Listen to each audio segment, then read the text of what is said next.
बिस्मिल्लाहिर्रहमानिर्रहीम, अस्सलाम वालेकुम। आप देख रहे हैं स्पोर्ट्स फिक्स, मैं उमर शफीक। तो जनाब, Pakistan versus South Africa test series का इख्तिताम हो गया और पाकिस्तान को अनफॉर्चुनेटली व्हाइट वॉश का सामना करना पड़ा, क्योंकि पहली इनिंग्स में 615 रन का जो एक पहाड़ जैसा स्कोर जो स्कोर बोर्ड पर सजा दिया गया था, पाकिस्तानी टीम जो है 194 पर पहली इनिंग्स में फॉलो ऑन का शिकार होगी। बाद में थोड़ी सी मजामत की, पहले टेस्ट में भी हमने देखा कि जिस तरह पाकिस्तान ने सेकेंड इनिंग्स में कमबैक किया, इसमें भी किया, लेकिन मेरा ख्याल सिंपैथी उस तरह से वसूल करने में कामयाब नहीं हो पाई, क्योंकि एट द एंड टैग हमारे पे ये लग गया कि व्हाइट वॉश हुई है पाकिस्तान क्रिकेट टीम इन साउथ अफ्रीका।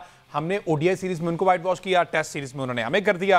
बहरहाल इस पर बात करनी, कहां पर क्या क्या गलतियां होगी, क्योंकि कप्तानी पर बहुत से सवाल उठ रहे हैं। शान मसूद ने सेकंड इनिंग में अपनी परफॉर्मेंस अच्छी कर ली, लेकिन जहां पर एक तो विकेट को रीड करने में परेशानी का सामना रहा, वो सही तरह से जज नहीं कर पाए। इतना बड़ा थिंक टैंक साथ गया हुआ है, लेकिन विकेट को सही तरह से रीड नहीं कर पाया। कप्तानी जो ऑन फील्ड कप्तानी है, वहां पर जो फैसले लिए जाने थे, उस पर बहुत से सवाल हैं। कंपेयर करेंगे टिम्बा बुमरा की कप्तानी को, उस पर रिकॉर्ड के हवाले से बात करेंगे। और टिम्बा बुमरा से याद है कि 7th कंसेक्यूटिव टेस्ट मैच जो है टिम्बा बुमरा जो है वो जीत ली है, और ये क्रेडिट भी उन्हें जाता है। इस पर बात करें, उसके साथ साथ पीएसएल की ड्राफ्टिंग की तब्दील कर दी गई है जी। डेट नहीं, वेन्यू तब्दील कर दिया गया, लाहौर शिफ्ट कर दिया गया, ऑफिशियल अनाउंस भी कर दिया गया। इससे पहले गवादर में था।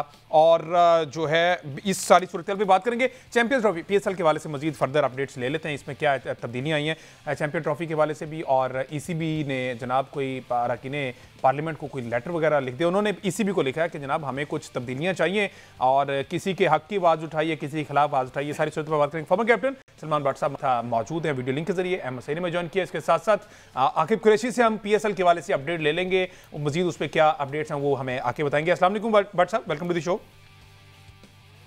वालेकुम अस्सलाम, थैंक यू। बट साहब, कल के क्लीन स्वीप की ही बात करना चाहेंगे, उसी से ही आ जाते हैं, क्योंकि बहुत सी ऐसी खामियां हमें दिखाई दी, बहुत से ऐसे बड़े बड़े नाम नाकाम होते दिखाई दिए, और अननेसेसरी सी जो शॉट्स खेली गई, शॉट सिलेक्शन पर बहुत, जैसे रिजवान ही की बात कर ली जाए। ओवरऑल अगर इसका पोस्टमार्टम किया जाए सीरीज का, तो क्या कमेंट करेंगे आप?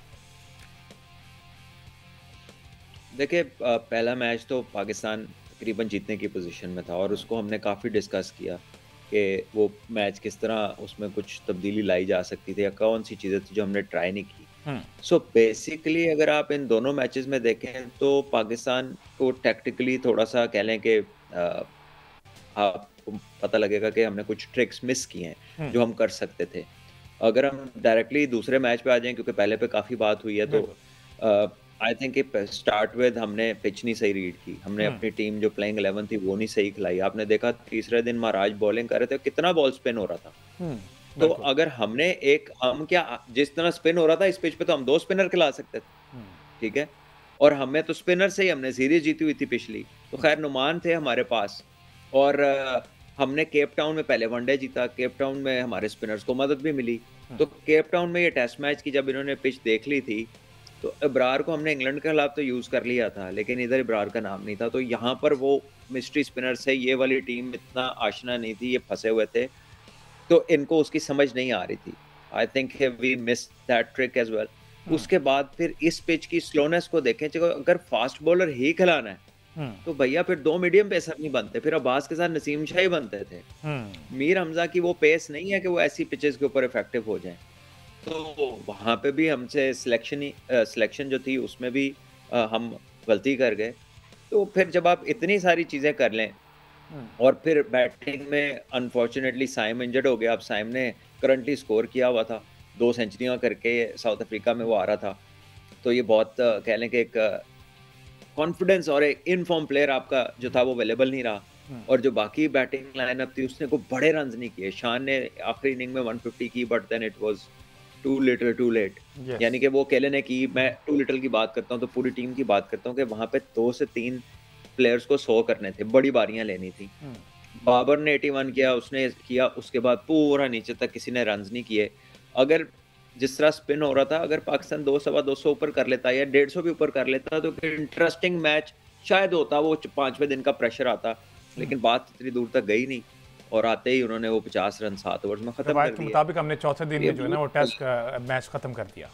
हम तो बड़े देर से कह रहे हैं 4 दिन से आगे नहीं जाता हमारा मैच। बिल्कुल इस तरह। जी अहमद साहब, इसमें यकीनन अगर रिकॉर्ड्स की बात करें तो काफ़ी सारे रिकॉर्ड बने हैं। शान मसूद जो हैं वो पाकिस्तान के कामयाब तरीन ओपनर बन गए हैं साउथ अफ्रीका में, जिन्होंने सबसे लंबी इनिंग्स के लिए तौफीक उमर की 135 रन का जो है उन्हें रिकॉर्ड तोड़ दिया, 145 रन बना दिए। पाकिस्तान की जानिब से किसी भी कप्तान ने टेस्ट मैच में पहली बार सेंचुरी स्कोर की साउथ अफ्रीका में। इससे कबल जो है वो सलीम मलिक पाकिस्तान के कप्तान थे 1995 में, जो 99 रन बनाकर आउट हो गए थे। शान मसूद की कप्तानी का रिकॉर्ड अगर देखें तो अब तक 10 टेस्ट मैच में मैंने कप्तानी की, सिर्फ 2 टेस्ट मैचेस वो जीत पाए और 8 टेस्ट मैच जो है वो हारे हैं। दूसरी तरफ टिम्बा बावूमा के अगर हम रिकॉर्ड की बात करें तो टिम्बा बावूमा साउथ अफ्रीका की टेस्ट हिस्ट्री में पहले कप्तान बन गए हैं जिन्होंने पहले 9 टेस्ट मैचेस में से 8 टेस्ट मैच जीत लिए हैं और 7 कंसेक्यूटिव टेस्ट विक्ट्रीज जो है वो उनके नाम आई हैं। वर्ल्ड टेस्ट चैंपियनशिप साइकिल में साउथ अफ्रीका तीसरी टीम बन गई है इंडिया और न्यूजीलैंड के बाद जिन्होंने 7 कंसेक्यूटिव टेस्ट मैचेस को जीत लिया है। अगर हम कंसेक्यूटिव टेस्ट मैचेस जीतने की ओवरऑल रिकॉर्ड की बात करें तो ऑस्ट्रेलिया की टीम 2 मरतबा उन्होंने 16 कंसेक्यूटिव टेस्ट मैचेस जीते रिकी पॉन्टिंग की कैप्टनसी में, एक बार 99 से 2001 और दूसरी बार 2005 से 2008 के साइकिल में। तो ये कुछ रिकॉर्ड हैं जिनका तज़किरा इस टेस्ट मैच में ज़रूरी है। इसके अलावा अगर हम जी ये माजरत के साथ अहमद तो ज़ाहिर स्टैटिस्टिशियन है, लेकिन इन रिकॉर्ड्स को हम किधर ले जाएं जिसका कोई नतीजा नहीं निकलता। आप ये देखें, ये अजीब अजीब से रिकॉर्ड हैं कि जी वो पहले जो बंदा है उसने ऐसा किया, और भाई 2025 में पहले हफ्ते में 6 तारीख को पाकिस्तान के कप्तान ने शो कर दिया, क्योंकि पाकिस्तान का एक ही कप्तान था तो वही कर सकता था। ठीक है, साउथ अफ्रीका में और कोई टीम खेल नहीं रही थी इसलिए वो पाकिस्तान नहीं कर सकता था। यानी कि हर जो चीज होती है ना उसमें कोई यूनिकनेस होती है और हम वो निकाल के तो वो पेश कर देते हैं, कोई जो देखे जी ये हुआ था। तो भैया यही मैं कहता हूँ ना कि ये ओवर हाइप्ड चीजें हैं, इनका कोई बेनिफिट नहीं है, इनकी कोई आउटकम्स नहीं है।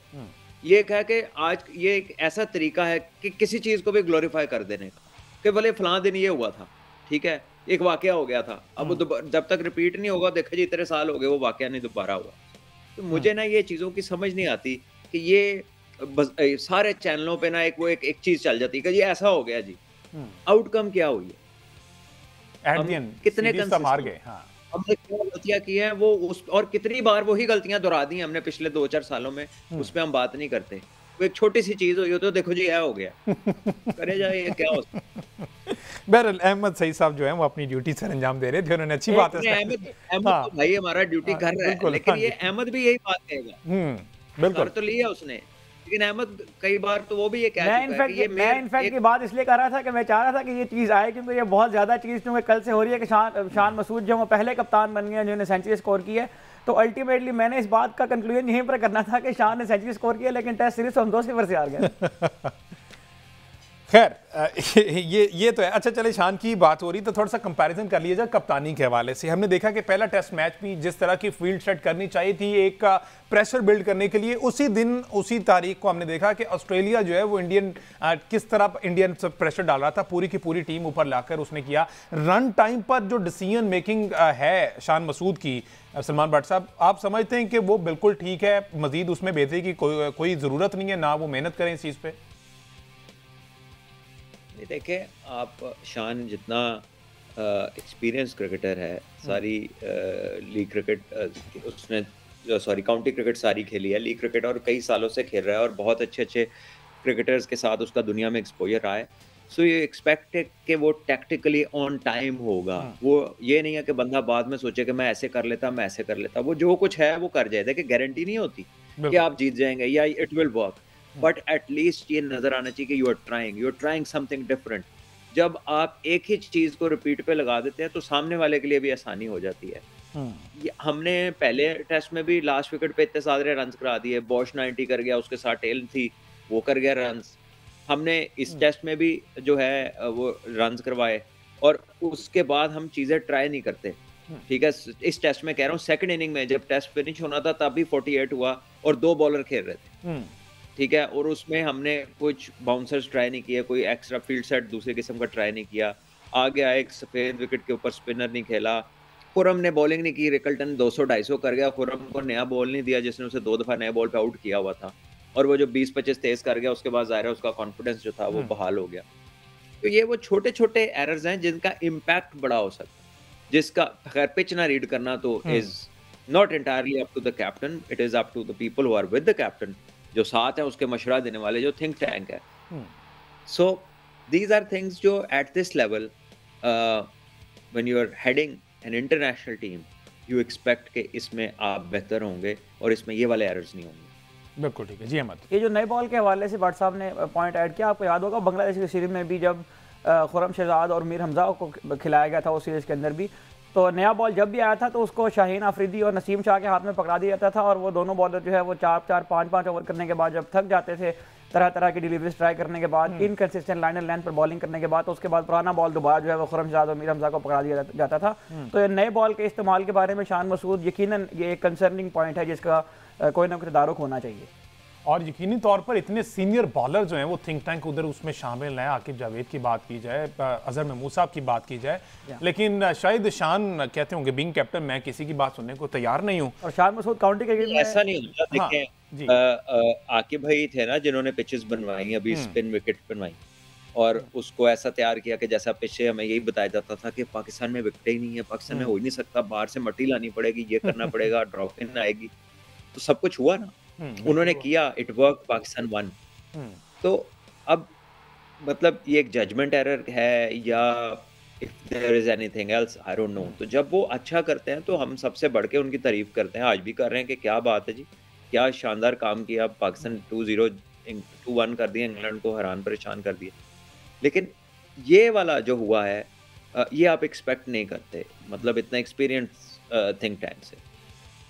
बिल्कुल। अच्छा, क्या कंटिन्यू कर रहे थे उस पे? जी, मैं बस एक पॉइंट ये ऐड कर रहा था। दिलचस्प बात यह है कि शान मसूद काउंटी क्रिकेट में जो रूट की कप्तानी करते हैं, शान मसूद का एक रिच एक्सपीरियंस है काउंटी क्रिकेट में। ठीक है, अब फिर काफ़ी कुछ सीखा है, पता नहीं उन्होंने इनसे सीखा या इन्होंने उनसे सीखा है, बहरहाल जो भी है सूरत कुछ ऐसी है। अच्छा, जो पाकिस्तान के बैटर्स की बात की जाए, मैंने स्टार्ट में भट्ट साहब रिजवान की बात की। मोहम्मद रिजवान पहले इनिंग्स में 40 रन पर एक बड़ी अच्छी पार्टनरशिप लगी हुई थी, हमने देखा बाबर के साथ उन्होंने पार्टनरशिप बनाई, बाबर ने 58 किया, इन्होंने 46, लेकिन जिस तरह की शॉट उस टाइम रिजवान ने मारी, सिचुएशन वैसी थी, आप इतना बड़ा 615 का एक रन जो है वो स्कोरबोर्ड पे लगे हुए हैं, तो इतनी ज्यादा केयरलेस शॉट और ये वाली थिंकिंग जो है ये समझ से बालातर है, इस पर क्या कहेंगे? देखिए, इस पे क्या कह सकते हैं, there is no logical way to defend this shot. Rush of blood था, जरूरत तो कोई नहीं थी, सिचुएशन से रिलेट नहीं कर सकते।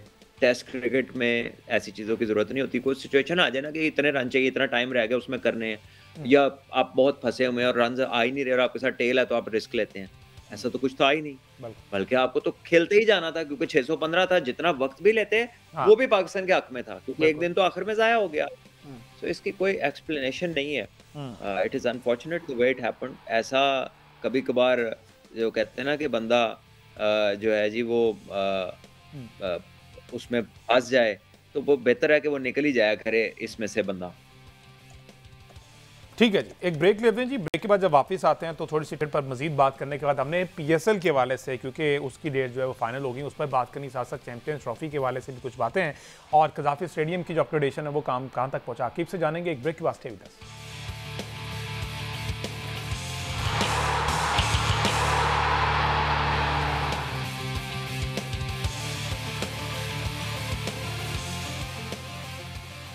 Welcome back ji. बात हो रही है Pakistan versus South Africa test series, जो कि पाकिस्तान को व्हाइट वॉश का सामना करना पड़ा, और साउथ अफ्रीका ने ये सीरीज अपने नाम कर ली है। जिस तरह की परफॉर्मेंस पाकिस्तान की टीम की रही, दोनों टेस्ट मैचेस में हमने सेकंड इनिंग्स में कुछ बेहतरी देखी, पाकिस्तान बैटिंग में, पाकिस्तान बॉलिंग में, लेकिन अनफॉर्चुनेटली दोनों इनिंग्स में हमारे लिए किसी काम की और कारआमद साबित नहीं हुई, और 478 रन, और ये मेरे ख्याल तारीख में दूसरी दफ़ा ऐसा हुआ है कि हम फॉलो ऑन का शिकार होने के बाद दोबारा से 400 रन का जो ये जो फिगर है इसको अबूर करने में कामयाब हुई। पहला वैसे अहमद सईद साहब ये कब का वाक़या जब हमने फॉलो ऑन के बाद 400 किया? जी, इसमें दूसरी बार ऐसा हुआ। यकीनन हमने शान मसूद के रिकॉर्ड का तज़किरा कर रहे थे, उसको अगर हम रिलेट करें तो हमें याद होगा 1958 में पाकिस्तान की टीम पहली बार वेस्ट इंडीज़ गई थी टेस्ट मैच खेलने, जहां पर पाकिस्तान को इस तरह की सिचुएशन का सामना था। तो हनीफ मोहम्मद ने एक इनिंग्स आकर खेली थी जिसमें उन्होंने 9 कंसेक्यूटिव सेशंस तक बैटिंग की थी, 337 रन उन्होंने बनाए थे, और 970 मिनट तक वो क्रीज पर मौजूद रहे थे। उस मैच का एंड रिजल्ट ये निकला था कि पाकिस्तान वो टेस्ट मैच बचाने में कामयाब हो गया था। दूसरी जानिब शान मसूद का ये रिकॉर्ड जो उन्होंने बनाया, ये महज एक रिकॉर्ड इसलिए रह गया कि पाकिस्तान इस टेस्ट मैच को हार गया और पाकिस्तान को जो है वो क्लीन स्वीप हो गया। हनीफ मोहम्मद की उस इनिंग्स के बारे में दिलचस्प बात यह है कि जितनी देर में उन्होंने क्रीज पर स्टे किया, उतनी देर में तकरीबन 11 फुटबॉल के मैचेस जो है वो कंक्लूड हो जाते हैं। व्हाट्सएप एक और इन्होंने ना रिकॉर्ड निकाल लिया, उन्होंने कहा कि फॉलो ऑन होने के बाद पाकिस्तान की क्रिकेट की तारीख में ये दूसरी दफा ऐसा हुआ है कि हमने जनाब 400 से ज्यादा रन बनाए हैं, और उस टाइम पे मेरे को 6 दिन का टेस्ट मैच होता था और 9 सेशंस अनीम अहमद साहब ने खेले थे, और उसको कहीं ना कहीं से ना इन्होंने शान मसूद से मिला दिया है। बहरहाल ये मैं मिला नहीं रहा, मैं बता ये रहा हूँ कि जो चीज़ मैटर करती है वो ये होती है कि आप टेस्ट मैच बचाने में कामयाब हुए कि नहीं हुए। खैर, टेस्ट मैच की बात हो रही, तो भट्ट साहब एक और छेड़छाड़ कर दी है टेस्ट क्रिकेट की क्वालिटी को मेंटेन करने के लिए ना, कैटेगराइज कर दिया गया। डेफिनेटली ये खबर आपकी नज़र से भी गुजरी होगी, जिसमें कुछ टीम्स को बेहतर कर दिया गया और जो छोटी टीम्स हैं उनकी कैटेगरी अलग कर दी गई है। तो डू यू थिंक कि ये फैसला ठीक होगा क्वालिटी को मेंटेन करने के लिए? और रीजन ये दी जा रही है कि ब्रॉडकास्टर्स को ना जनाब क्वालिटी क्रिकेट दिखाने को मिलेगी, उसमें से फिर पैसा ज्यादा आएगा। देखिए, मुझे इसका पूरा कॉन्टेक्स्ट तो नहीं पता, लेकिन मेरा इस पे सवाल है करने वालों से, और वो सवाल ये है कि जब आप ये कर देंगे तो जो मठे हैं वो तो कभी भी ठीक नहीं होने लगे, क्योंकि ठीक तो वो होता है जो अपने से बेहतर के साथ खेलता है। और दूसरी बात ये है कि ये आप क्रिकेट को कॉलोनियलाइज कर रहे हैं, क्या कर रहे हैं, क्योंकि आपको पता है क्या करना है। अगर क्रिकेट ठीक करनी है, आपको लीगें कम करनी है, आपको ये T10 बंद कराने हैं, फिर आपकी क्रिकेट ठीक होगी। जिन मुल्कों को आपने T10 और T20 की तरफ कह के इंट्रोडक्शन करा रहे हैं, उनके तो प्लेयर डेवलप ही नहीं होने इस फॉर्मेट, प्लेयर इस फॉर्मेट पर डेवलप नहीं होते। अगर आपने कराने हैं उनके 3 डे 2 डे कराए 5 साल तक, और उसके बाद उन्हें लीगें दे, फिर वो प्लेयर बन के आएंगे। लेकिन लोग तो जाके खेलते थे अपने से अच्छों में के बेहतर होंगे, तो वो आपस में खेल के क्या करेंगे? जो आप वो यही है ना कि जब आप 3 4 5 लोग इकट्ठे कर लें और उनमें कोई ना कोई कमी हो सब में, और उनकी दौड़ लगवा दे, तो कोई कमी वाला ही जीत जाएगा ना उनमें से। Exactly. लेकिन उसकी कमी पूरी तो नहीं हो जाएगी। तो ये जो हम इसका देखते हैं कि एक्सरसाइज होने लगी है, वो जो अच्छे हैं वो तो आपस में खेल रहे हैं, वो तो ब्रॉडकास्टर को मिल गया, तो फिर इनको तो ये तो ब्रॉडकास्ट भी नहीं मिलेगी, इनको जो उनके बहाने मिल जाती थी कि चलो एक टीम तो तगड़ी है। अच्छा, तो इससे क्रिकेट का स्टैंडर्ड कैसे बेहतर करेंगे? ये तो आप कह रहे हैं ठीक है ना, वो कहते हैं कि देखे ना, उसमें फर्स्ट में रख दिए इन्होंने 7, Australia, England, India, New Zealand, South Africa, Pakistan और श्रीलंका। सेकंड कैटेगरी में रख दिया जी West Indies, Bangladesh, Zimbabwe, Ireland और अफगानिस्तान। कहा यह जा रहा है कि मेहनत करें, आए ऊपर टॉप 8 में आए, जगह बनाएं, टॉप 10 में आए, जगह बनाएं, और आप उस कैटेगरी में खेलें। चलिए, मैं इसको भी पूरा पढ़ा नहीं है मैंने कि ये एग्जैक्टली मैकेनिज्म है क्या, आया आपस में खेलेंगे या नहीं खेलेंगे, क्योंकि अगर ये कॉन्टेक्स्ट है सही से जान लेते हैं, शायद इन्होंने जी सही बताइए। हुआ ये है असल में कि ये आइडिया असल में प्रपोज हुआ था 2016 में, आईसीसी की मीटिंग में डिस्कस हुआ था, लेकिन उस वक्त इसकी मुखालफत इंडिया ने की थी, और अब इंडिया ही ये आइडिया लेकर आ रहा है। इस महीने के एंड पे जो है वो टॉप 3 बोर्ड्स के जो प्रेसिडेंट्स हैं उनकी मीटिंग है, इसमें डिस्कस होगा। इसमें टॉप 7 टीम्स होंगी, उनके आपस में मैचेस हुआ करेंगे। उसके बाद जो नीचे डिवीजन बनेगी, जिसको सेकंड डिवीजन कहा जाएगा, उसमें से हर साल एक टीम प्रोमोट होकर टॉप 7 में आ जाया करेगी, और जो टीम टॉप 7 उस साइकिल के अंदर टॉप 7 के लास्ट पे होगी, वो टीम दोबारा डीमोट होकर जो है वो नीचे जाया करेगी। तो इस अंदाज में वो कह रहे हैं कि क्रिकेट की जो क्वालिटी है उसको बचाया जाएगा। अच्छा, तो फिर वो आईसीसी टेस्ट चैंपियनशिप जो है उसमें तो टोटल 10 हैं और पाकिस्तान इस वक्त 9वें नंबर पे है, तो फिर ये कैटेगरी खत्म कर दी जाएगी? आईसीसी वर्ल्ड टेस्ट चैंपियनशिप का ये आखिरी साइकिल हो सकता है, अगर इस आइडिया को ये जो प्रपोज किया जा रहा है आइडिया, इसको मान लिया जाता है, तो ये इस वर्ल्ड टेस्ट चैंपियनशिप का आखिरी साइकिल हो सकता है। अच्छा, वैसे अगर इस पर्सपेक्टिव में भट्ट साहब देखा जाए कि ऊपर वालों को मेहनत करके अपनी जगह सस्टेन करनी है, नीचे वाले ऊपर आ गए तो फिर मसला अगर डीमोट हो गया तो फिर ऊपर वालों के लिए तलवार लटकी रहेगी कि हमने मेहनत करनी है, ये इस हवाले से अगर देखा जाए तो एक अच्छी चीज है। देखिए, हाँ, अब इसका पर्सपेक्टिव सामने आया तो ये चीज बेहतर लगी एकदम, और वो ये है कि ठीक है, जो ऊपर अच्छे हैं वो फिर अपने आप को मेंटेन करे, जो नीचे वाला है उसको ये होगा कि अगर मैं वहां से टॉप पे जाता हूँ तो मैं अंदर चला जाऊंगा, जो ऊपर से बॉटम पे आएगा बाहर चला जाएगा। रेलीगेशन का ये रिवॉर्ड का और उसका सिस्टम है जो है, I think this is fine कि अगर इस तरह करे, क्योंकि जो पहले आइडिया हुआ था वो बिग 3 था कि वो 3 आपस में खेले और बाकी जो है वो आपस में खेले, तो उससे फर्क पैदा होता है उससे।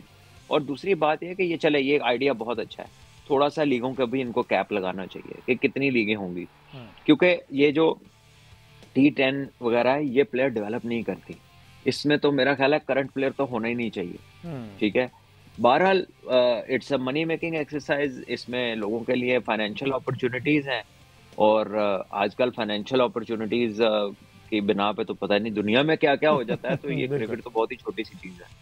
अच्छा, इसके साथ एक मशा ये भी दिया जा रहा है कि बॉर्डर गावस्कर ट्रॉफी की तर्ज पर जो बायलैटरल सीरीज हैं, इस तरह की 5 मैचों की सीरीज जो है वो करवाई जाएंगी। इसमें लेकिन एक कंसर्न मुझे अभी तक जो बात समझ में नहीं आई, मैं जाहिर है कि उस तरह तो नजर नहीं रख पाता टेक्निकल चीज़ों पर जिस तरह से भाट साहब गाइड कर सकते हैं। जो टीम प्रमोट होकर टॉप 7 के अंदर आएगी उसकी क्वालिटी तो बहरहाल वही होगी ना जो 8, 9, 10, 11 टीम के साथ खेलने वाली टीम, तो ज्यादा सस्टेन नहीं कर पाएगी। वो टीम तो ऑटोमेटिकली दोबारा 1 साल के बाद डेलीगेट होकर वापस आ जाएगी।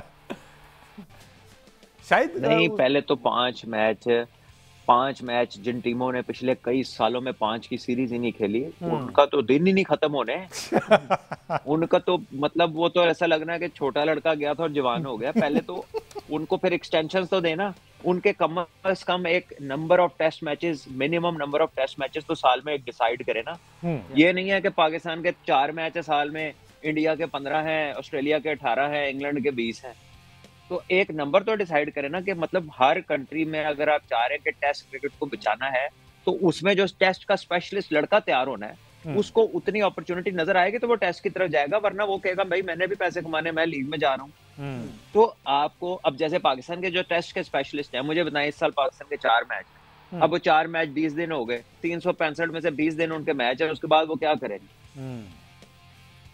तो कम से कम 12 से 15 मैच हर मुल्क के इंश्योर करें, ठीक है। अब वो कहेंगे जी 5 मैचों की करनी है, तो 5 मैचों के लिए जब आप करेंगे तो फिर देन जो वो डेज तो उतनी है, साल तो बड़ा नहीं होने लगा ना महीना, तो फिर उसमें से कुछ कम भी तो करना है। अब वो क्या काम करना है, वो हमने आपको पहले बता दिया कि थोड़ा सा लीगों को कैप लगाएं, जो अच्छी है वो करवाएं, और जो पता चल रहा है कि कोई फायदा नहीं बल्कि नुकसान हो रहा है, उसको जरा कैप लगाएं।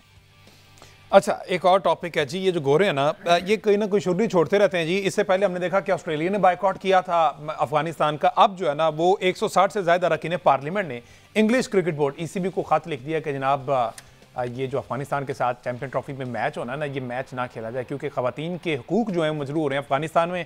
मजीद क्या कहानी, और ये मेरे ख्याल लेटर भी सही साहब आपके पास है ये जी, ये हाउस ऑफ कॉमन्स की तरफ से लेटर जो है वो लिखा गया है। ये हमारे पास लेटर की कॉपी भी हमारे पास मौजूद है इस वक्त। और ये कहा यह जा रहा है कि अफगानिस्तान के अंदर जो खवातीन के हुकूक हैं, जो वुमेन एम्पावरमेंट के खिलाफ उनकी हुकूमत जो इकदाम कर रही है, उसके अगेंस्ट हाउस ऑफ कॉमन की जानिब से इंग्लिश क्रिकेट बोर्ड को लेटर लिखा गया है कि जो अफगानिस्तान और इंग्लैंड का मैच लाहौर में होना है कज़ाफ स्टेडियम में, उस मैच को जो है वो इंग्लैंड की टीम बायकॉट करे, क्योंकि अफगानिस्तान का जो रिकॉर्ड है ह्यूमन राइट्स का वो अच्छा नहीं है। इससे कबल आपको याद है कि ऑस्ट्रेलिया की टीम भी जो है वो ह्यूमन राइट्स के उसके बुनियाद पर और सीरीज़ का ही बायकॉट कर चुकी है अफगानिस्तान के साथ। तो 160 के करीब जो पार्लियामेंट के मेंबर्स हैं, उनके दस्तखत भी हैं इस लेटर के ऊपर, उनके नाम भी इसके ऊपर लिखे हुए हैं। उन लोगों ने जो है वो इंग्लिश क्रिकेट बोर्ड से रिक्वेस्ट की है कि इस मैच को जो है वो इसका बायकॉट किया जाए। और ये खबर पीसीबी तक पहुंची है या नहीं, इस पर पीसीबी का क्या मौक़िफ़ होगा, क्योंकि होस्ट हम हैं और आईसीसी के साथ बातें ये सारी हमने तय करनी है, तो आकिब से इस चीज़ का मौक़िफ़ लेंगे। लेकिन पहले सलमान भट्ट साहब से, भट्ट साहब अगर ये वाकई 160 से ज़्यादा अरकान पार्लियामेंट, वैसे तो एक लेटर लिखा है, ये सवाबदीद है ईसीबी की कि वो इस पर इंप्लीमेंट करवाती है या नहीं करवाती, लेकिन व्हाट डू यू थिंक, अगर इस तरह की चीज़ें सामने आती हैं क्रिकेट को लेकर, हम इंडिया के खिलाफ तो बड़े बातें करते हैं, सियासत को अंदर ले आते हैं, तो अगर वहाँ से इस तरह से आ जाए, खवातीन का सहारा लेकर चलें, ये कह दिया जाए, तो ये क्रिकेट की बेहतरी तो ना हुई?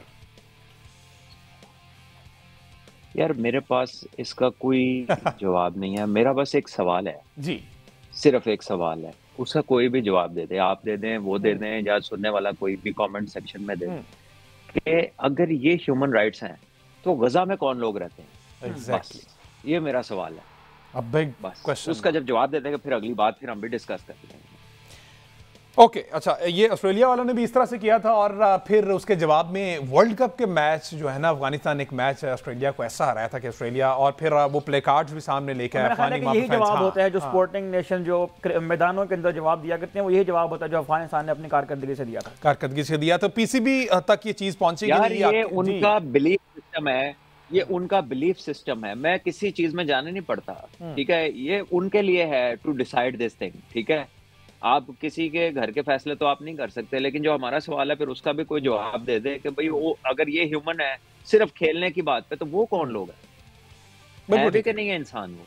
बिल्कुल एग्जैक्टली, और ये अगेन वही बात, एक बिग क्वेश्चन मार्क है, ये पूछना पड़ेगा और ये सवाल तो उठाना बनता है। आखिर पीसीबी तक ये लेटर और ये इस तरह की कोई बात पहुंची है, इस हवाले से कोई हेडक्वार्टर में कोई बात हुई हो?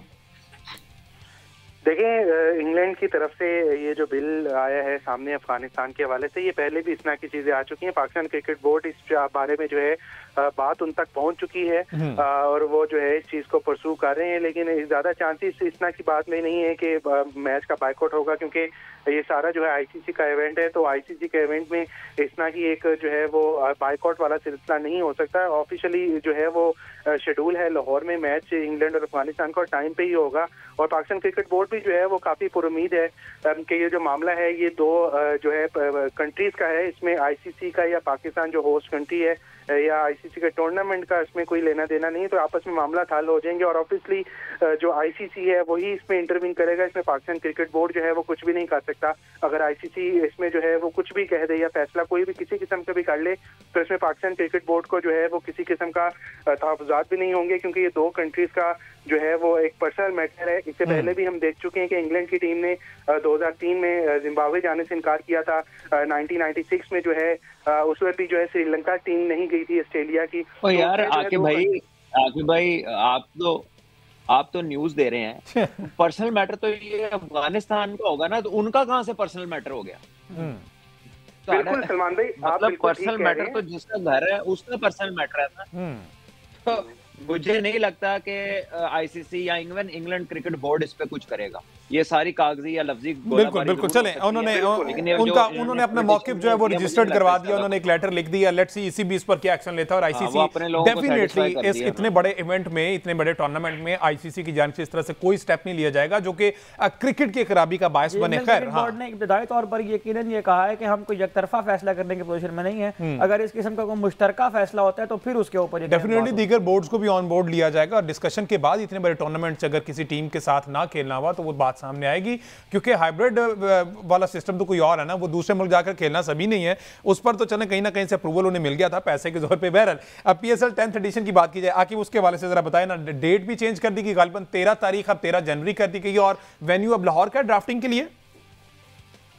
देखें, सबसे पहले जो है वो जीनन पे ये खबर ब्रेक हुई थी कि इसकी डेट जो है वो चेंज की जा रही है। 11 जनवरी इनिशियल डेट इसकी बताई गई थी जो कि ग्वादर में होनी थी, लेकिन उसके बाद पीसीबी के ऑफिशियल की तरफ से जो आया कि ग्वादर को चेंज करके लाहौर में किया जा रहा है। लेकिन अब जो है पाकिस्तान क्रिकेट बोर्ड ने इस चीज़ को ऑफिशियल कर दिया है कि 13 जनवरी को लाहौर के हजूरी बाग में जो है ड्राफ्टिंग की जाएगी, जिसमें जो है तमाम 6 फ्रेंचाइज में अपने अपने स्क्वाड पूरे करेंगी और 200 से जायद जो है वो इंटरनेशनल प्लेयर जो है रजिस्टर करवा चुके हैं। इससे पहले प्लेटिनम कैटेगरी की लिस्ट भी आई है, जिसमें जो तमाम बड़े सुपरस्टार्स हैं like David Warner, Alex Carey वगैरह, वो तमाम प्लेटिनम कैटेगरी में है और जो बड़े प्लेयर्स हैं उनको ऊपर रखा गया। तो ऑब्वियसली अब प्लेटिनम कैटेगरी में जिसकी पिक होगी वो उसको जो है वहां पर फ्रेंचाइज की कोशिश होगी कि अपने उसी के मुताबिक जो है अपना कॉम्बिनेशन क्रिएट करे, क्योंकि ऑब्वियसली ये उनके लिए बेहतर ये है कि जो भी प्लेयर होगा वो उनके पूरे सीजन के लिए अवेलेबल होगा, तो उसके हिसाब से फ्रेंचाइज के लिए कॉम्बिनेशन बनाना या टीम की केमिस्ट्री को मैच करवाना यकीनन थोड़ा सा आसान होगा।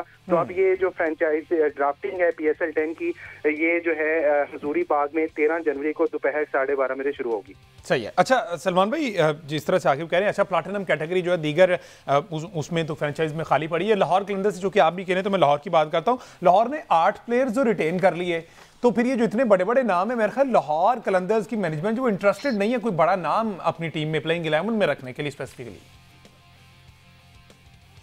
देखिए, उनकी पहली पिक है प्लैटिनम की और मेरा ख्याल है कि वो डेविड वार्नर हो सकते हैं उनकी पिक। ठीक है, पॉसिबल है, क्योंकि आप देखें ना कि एक एंड पे तो फखर खेलते हैं, लेकिन वो अब्दुल्ला शफीक को छोड़ने को तैयार नहीं है, कह रहे हैं ओपनिंग इन्हीं की जाएगी। नहीं, ना छोड़े जरूरी नहीं है। अब्दुल्ला शफीक को कहाँ ओपन कराई उन्होंने पिछले सीजन, मुझे बताया ना, वो तो मिडिल ऑर्डर खेलता रहा है। बिल्कुल ठीक है, हाँ जी ठीक है। तो अगर डेविड वार्नर होगा तो कैसे अब्दुल्ला शफीक ओपन करेगा? आप जरा खुद सोचें, मतलब यही हो सकता है ये इस टीम में कर लें, वरना ये पॉसिबल नहीं है। आई डोंट नो। तो जो है या अब्दुल्ला को भी ले सकते हैं, या अगर वो कोई बॉलर पिक, उनकी पहली पिक है, वो अपनी टीम के लिए जो उनको बेस्ट सूटेबल लगेगा वो बंदा पहला ले लेंगे। बाकी उनके जो प्लेटिनम प्लेयर हैं वो हैं और कोर उनका प्रेजेंट है, तो वो कोर से हट उठ के सारी चीजें जो उन्होंने सोचा ही होगा, ऐसा तो नहीं हो सकता कि वो उन्होंने कोई सोचा ही नहीं अपनी टीम फॉर्मेशन के बारे में। ठीक है जी, ठीक है, चलें इस पर फर्दर भी बात होगी। और ये 13 तारीख गालिबन कंफर्म हाँ जी हो गई है और लाहौर में इसकी ड्राफ्टिंग है। लेट्स सी कौन सी फ्रेंचाइज किस प्लेयर को पिक करती है, इसको तो 13 तक चलेगा। और कज़ाफ़ी स्टेडियम की अपग्रेडेशन और नेशनल स्टेडियम की अपग्रेडेशन, ये आगे आने वाले शोज़ में हम इस पर मजीद भी बात करेंगे। और यकीनन एक शो जो है कज़ाफ़ी स्टेडियम के अपग्रेडेशन के हवाले से कज़ाफ़ी स्टेडियम में जाकर ही वहाँ पर रिकॉर्ड करेंगे, वो आप तक ताज़ा तरीन सूरत हाल जो कज़ाफ़ी की चल रही क्रिकेट फैंस के लिए, वहाँ से हम डेफिनेटली स्पोर्ट्स फ्लिक्स के प्लेटफॉर्म पर आपको सारी चीज़ें दिखाएंगे। आज के शो से